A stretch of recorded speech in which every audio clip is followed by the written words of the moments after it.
Annihilation of Caste, with a reply to Mahatma Gandhi.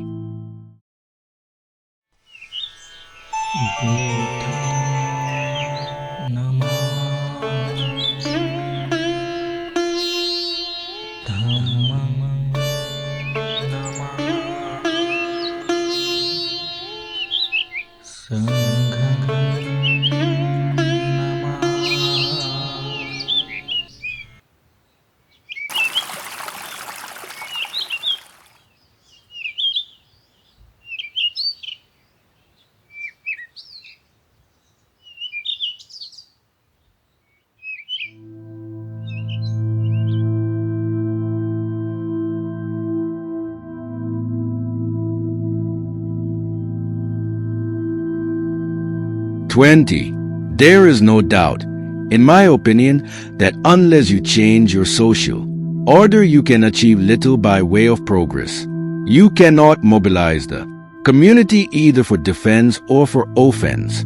You cannot build anything on the foundations of caste. You cannot build up a nation. You cannot build up a morality. Anything that you will build on the foundations of caste will crack and will never be a whole. The only question that remains to be considered is how to bring about the reform of the Hindu social order, how to abolish caste. This is a question of supreme importance. There is a view that in the reform of caste, the first step to take is to abolish subcastes. This view is based upon the supposition that there is a greater similarity in manners and status between subcastes than there is between castes. I think this is an erroneous supposition. The Brahmins of northern and central India are socially of lower grade as compared with the Brahmins of the Deccan and southern India.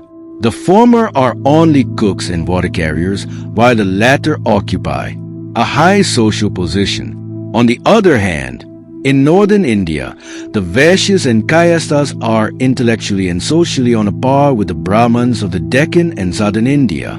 Again, in the matter of food, there is no similarity between the Brahmins of the Deccan and southern India, who are vegetarians, and the Brahmins of Kashmir and Bengal, who are non-vegetarians.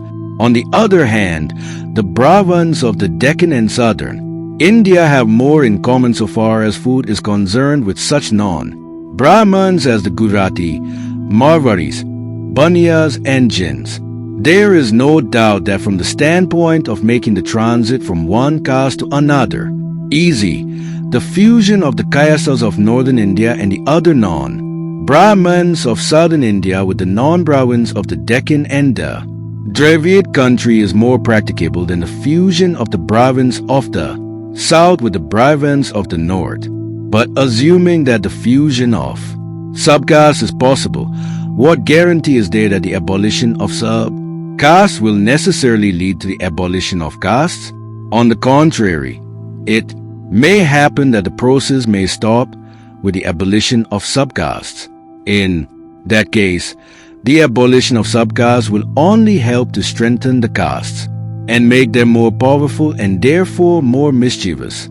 This remedy is therefore neither practicable nor effective and may easily prove to be a wrong remedy.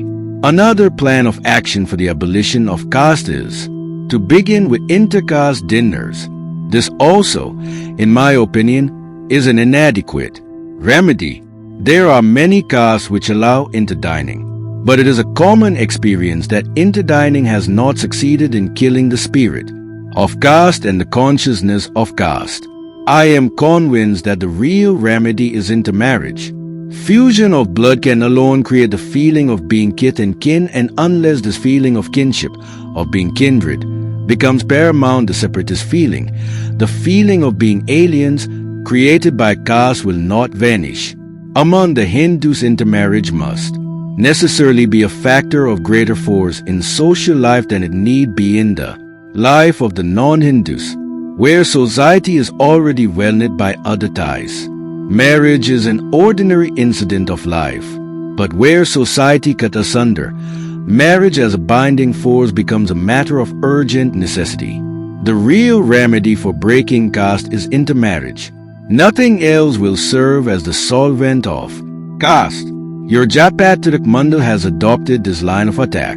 It is a direct and frontal attack, and I congratulate you upon a correct diagnosis and more upon your having shown the courage to tell the Hindus what is really wrong with them. Political tyranny is nothing compared to social tyranny, and a reformer who defies society is a much more courageous man than a politician who defies government. You are right in holding that caste will cease to be an operative force only when interdining and intermarriage have become matters of common course. You have located the source of the disease. But is your prescription the right prescription for the disease? Ask yourselves this question.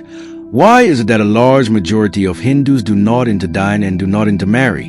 Why is it that your cause is not popular? There can be only one answer to this question, and it is that interdining and intermarriage are repugnant to the beliefs and dogmas which the Hindus regard as sacred. Caste is not a physical object like a wall of bricks or a line of barbed wire which prevents the Hindus from commingling and which has, therefore, to be pulled down. Caste is a notion. It is a state of the mind. The destruction of caste does not therefore mean the destruction of a physical barrier. It means a notional change. Caste may be bad. Caste may lead to conduct so gross as to be called man's inhumanity to man. All the same, it must be recognized that the Hindus observe caste not because they are inhuman or wrong-headed. They observe caste because they are deeply religious. People are not wrong in observing caste. In my view, what is wrong is their religion, which has inculcated this notion of caste. If this is correct, then obviously the enemy you must grapple with is not the people who observe caste, but the Kshatras which teach them this religion of caste, criticizing and ridiculing people for not interdining or intermarrying or occasionally holding intercaste dinners and celebrating intercaste marriages is a futile method of achieving the desired end. The real remedy is to destroy the belief in the sanctity of the Kshatras. How do you expect to succeed? If you allow the Shastras to continue to mold the beliefs and opinions of the people, not to question the authority of the Kshatras, to permit the people to believe in their sanctity and their sanctions, and to blame them and to criticize them for their acts as being irrational and inhuman is an incongruous way of carrying on social reform. Reformers working for the removal of untouchability, including Mahatma Gandhi, do not seem to realize that the acts of the people are merely the results of their beliefs inculcated upon their minds by the Shastras, and that people will not change their conduct until they cease to believe in the sanctity of the Shastras on which their conduct is founded. No wonder that such efforts have not produced any results. You also seem to be erring in the same way as the reformers working in the cause of removing untouchability. To agitate for and to organize intercaste dinners and intercaste marriages is like forced feeding, brought about by artificial means. Make every man and woman free from the thraldom of the Shastras, cleanse their minds of the pernicious notions founded on the Shastras, and he or she will interdine and intermarry, without your telling him or her to do so. It is no use seeking refuge in quibbles. It is no use telling people that the Shastras do not say what they are believed to say, grammatically read or logically interpreted. What matters is how the Shastras have been understood by the people. You must take the stand that Buddha took.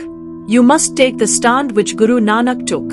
You must not only discard the Shastras, you must deny their authority, as did Buddha and Nanak. You must have courage to tell the Hindus that what is wrong with them is their religion, the religion which has produced in them this notion of the sacredness of caste. Will you show that courage?